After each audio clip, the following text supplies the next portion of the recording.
Sajid voice کے دیکھنے والوں کو السلام علیکم۔ شام کا وقت تھا۔ ثانیہ بازار سے کچن کے لیے ضروری اشیاء خرید کر گھر واپس کے لیے جا رہی تھی کہ گلی میں مڑنے سے پہلے اچانک موٹر سائیکل پر سوار دو لڑکے اس کے سامنے آ کر ایک نے جلدی سے اتر کر اس کا ہاتھ پکڑنے کی کوشش کی اور دوسرے نے کچھ نازیبا الفاظ ادا کیے، جس کو سن کر ثانیہ کا چہرہ غصے سے اور شرم سے سرخ ہو گیا۔ اس طرح کے آوارہ لڑکوں سے ہر عورت کا واسطہ ہو جاتا ہے، ثانیہ نے ایک لمحے کو سوچا اور پھر اپنا پرس گھما کر اس کی منہ پر دے مارا۔ تکلیف کی شدت سے اس نے ثانیہ کا ہاتھ چھوڑ دیا اور دونوں ہاتھوں سے چہرہ پکڑ کر وہیں زمین پر بیٹھ گیا۔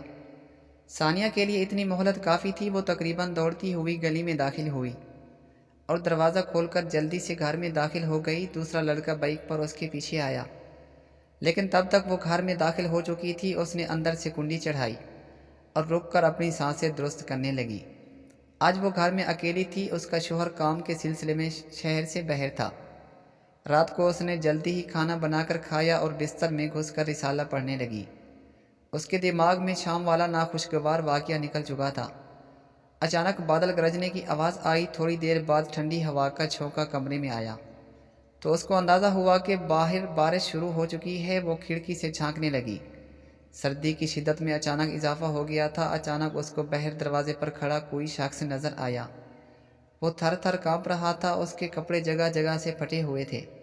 ثانیہ کو اس پر بہت ترس آیا۔ اس نے دروازہ کھول کر اس کو اندر بلا لیا اور اس کو چائے بنا کر دی۔ وہ سر جھکائے چپ چاپ بیٹھا تھا۔ اس کا چہرہ بھی ایک کپڑے میں چھپا ہوا تھا۔ اس نے ثانیہ سے کہا کہ بارش رکتے ہی یہاں سے چلا جائے گا۔ ثانیہ نے جگ سے پانی نکال کر پیا اور بستر پر لیٹ گئی۔ وہ شخص سامنے ہی کرسی پر بیٹھا ہوا تھا۔ تھوڑی دیر بعد ثانیہ کو اپنے جسم میں چیونٹیاں سی رینگتی محسوس ہوئیں۔ اس کے دماغ میں عجیب عجیب سے خیال آنے لگا۔ اس کو اپنے سامنے بیٹھا شخص اپنے خوابوں کا شہزادہ لگ رہا تھا۔ اس کے ساتھ گناہ کرنے کی طلب اتنی بڑھی کہ وہ خود پر قابو نہ رکھ سکی اور اس شخص کا ہاتھ پکڑ کر اس کو اپنے بستر پر لے آئی۔ یہی وہ وقت تھا جب اس شخص نے اپنے منہ سے کپڑا ہٹایا تو ثانیہ کا جسم خوف سے لرز گیا تھا۔ یہ تو وہی شخص ہے جس کے منہ پر وہ آج پرس مار کر آئی تھی۔ اس نے بستر سے اٹھنا چاہا لیکن اب دیر ہو چکی تھی۔ دراصل جب وہ اس اجنبی کے لیے چائے بنانے لگی تو اس نے میز پر پڑے پانی کے جگ میں ایسی دوا ملا دی تھی جسے پی کر خود پر قابو نہ رکھ سکی، اور اس شخص نے اپنی بے عزتی کا بدلہ اس کی عزت خراب کر کے لے لیا تھا۔ ان کو بستر پر چھوڑ کر اس شخص نے گھر سے نقدی سمیٹی اور اندھیرے میں غائب ہو گیا۔